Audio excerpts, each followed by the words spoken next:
ஆட்சிக்கு வந்தவுடன் அரவிந்த் கெஜ்ரிவாலுடன் ஒட்டி உறவாடி ஸ்டாலின் கெஜ்ரிவாலைப் போலவே மதுபான ஊழலில் சிக்கி ஆட்சி அதிகாரத்தை இழக்கப் போகிறார் என திட்டவட்டமாக கூறுகிறார்கள் அரசியல் விமர்சகர்கள்.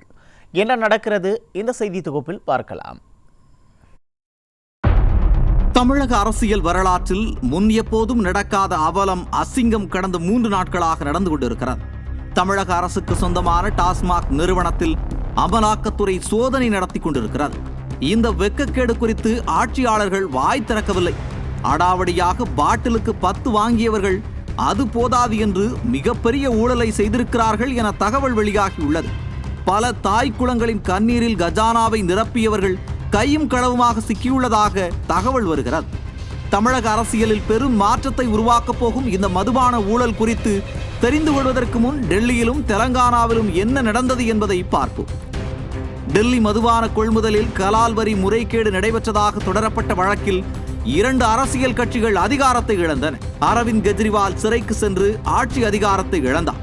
தெலங்கானா முதல்வரின் மகள் சிறைக்கு சென்றார். ஸ்டாலினை போலவே குடும்ப ஆட்சி நடத்தி வந்த சந்திரசேகர் ராவ் ஆட்சியை இழந்து கட்சியை சின்னாபன்னமாக கிடக்கிறது. அப்படியான ஒரு ஊழலில்தான் நம்ம மாடல் முதல்வரின் திராவிட மாடல் மாட்டிக்கொண்டு முழிப்பதாக மூத்த பத்திரிகையாளர்கள் தெரிவிக்கின்றனர். கலால் வரி ஏய்ப்பு என அமலாக்கத்துறை வழக்கு பதிவு செய்து விசாரணை மேற்கொண்டு வருகிறது. திமுகவினருக்கு சொந்தமான மது ஆலைகளில் இருந்து டாஸ்மாக் நிறுவனத்திற்கு கணக்கே காட்டாமல் நேரடியாக மதுக்கடைகளுக்கு பாட்டில்களை எடுத்து வந்து விற்பனை செய்திருக்கிறார்கள் என குற்றச்சாட்டு எழுந்துள்ளது. அதாவது தோராயமாக 30 ரூபாய் மதிப்புள்ள பாட்டிலை டாஸ்மாக் நிறுவனத்தின் மூலம் மதுக்கடைக்கு கொண்டு சென்று 120 ரூபாய்க்கு விற்றால் டாஸ்மாக் நிறுவனத்திற்கு 90 ரூபாய் கிடைக்கும்.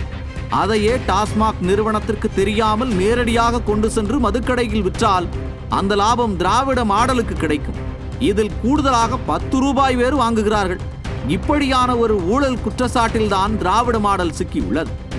மகனும் மருமகனும் ஒரே ஆண்டில் 30,000 கோடி சேர்த்து விட்டார்கள் என அமைச்சர் பிடிஆர் சொன்னது 5 கட்சி மாறி வந்த அம்மாவாசை என அழைக்கப்படும் செந்தில் பாலாஜிக்கு திமுகவில் அதீத முக்கியத்துவம் கொடுத்தது, ஜாமீனில் வந்தவரை அவசரமாக அமைச்சராகி அழகு பார்த்தது, ஊழல்வாதியை வாய் நிறைய தியாகி என ஸ்டாலின் புகழ்ந்தது, எல்லாவற்றையும் இணைத்து பார்த்தால் மாடல் ஆட்சி மீதான மதுபான ஊழல் குற்றச்சாட்டில் உள்ள உண்மை விளங்கிவிடும் போல் தெரிகிறது.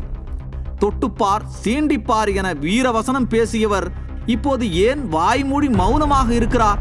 இப்போது பேச வேண்டியதானே? பேச மாட்டார்கள். தாய்க்குளங்களின் கண்ணீரில் கஜானாவை நிரப்பியவர்கள் விரைவில் கெஜ்ரிவாலை போல, சந்திரசேகர் ராவ் போல ஆட்சி அதிகாரத்தை இழக்கத்தான் போகிறார்கள். அட நாங்க சொல்லல சார், குடிக்கு அடிமையான அப்பாவால, கணவனால, அண்ணனால, தம்பியால பாதிக்கப்பட்ட பெண்கள் சொல்றாங்க.